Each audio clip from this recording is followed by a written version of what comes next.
രാം നാരായൺ രാം.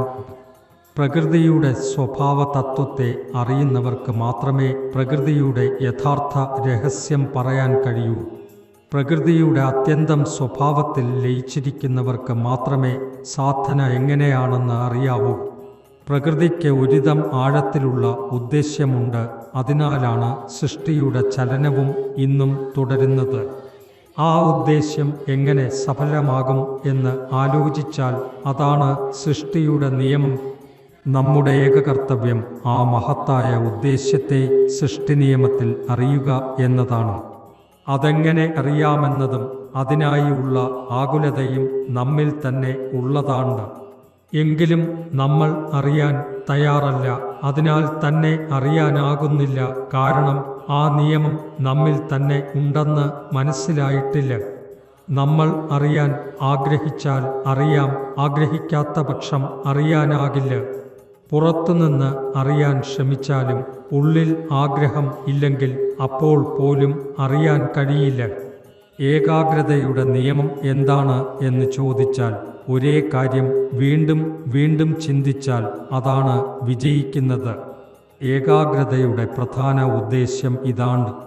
നമ്മൾ പൂർണ്ണമായി ആഗ്രഹിക്കാത്തതിന് വിജയം ലഭിക്കില്ല. ഇത് നമ്മാൽ സാധിക്കില്ല എന്നതായ കണ്ടിന്യൂവലി ചിന്തിച്ചാൽ ആ ഭാവം കൂടുതൽ ശക്തിയാർജിക്കും. തന്ത്രം, മന്ത്രം, ശാസ്ത്രം എല്ലാം ഈ പ്രശ്ന പരിഹാരത്തിനായാണ്. പരിഹാരം മനസ്സിലാക്കി പ്രവർത്തിച്ചാൽ മനസ്സിൻ്റെ അവസ്ഥയും പ്രശ്നങ്ങൾക്ക് പരിഹാരമാകും വിധത്തിൽ മാറും. മനസ്സിനെ എല്ലായ്പ്പോഴും ശുദ്ധവും ബുദ്ധവുമാക്കിയും സംശയരഹിതവുമാക്കി നിലനിർത്താം. പക്ഷേ അതിനായി മന്ത്രങ്ങൾക്കും നിയമാനുസൃത പാഠങ്ങൾക്കും ആശ്രയം വേണം.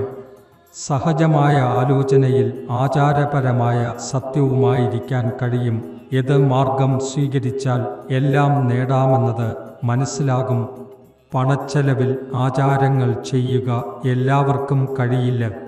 ചെലവില്ലാതെ സംവിധാനമൊരുക്കിയാൽ പ്രശ്നങ്ങളൊന്നും ഉണ്ടായിരിക്കില്ല.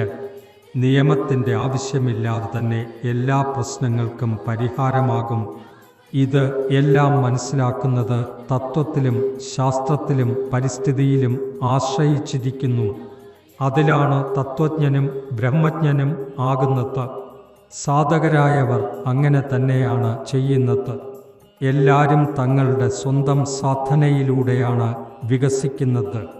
സമ്പൂർണതയോടെ വരുന്നവർ, സമ്പൂർണതയുള്ള ആ വ്യക്തിയുടെ ശിഷ്യയെ സ്വീകരിച്ചു വരുന്നവർ വളരെ എളുപ്പത്തിൽ അനേക സഹജീവികളെ സമൂഹത്തിൽ നിന്ന് കൂട്ടിക്കൊണ്ടുപോകാൻ കഴിയും.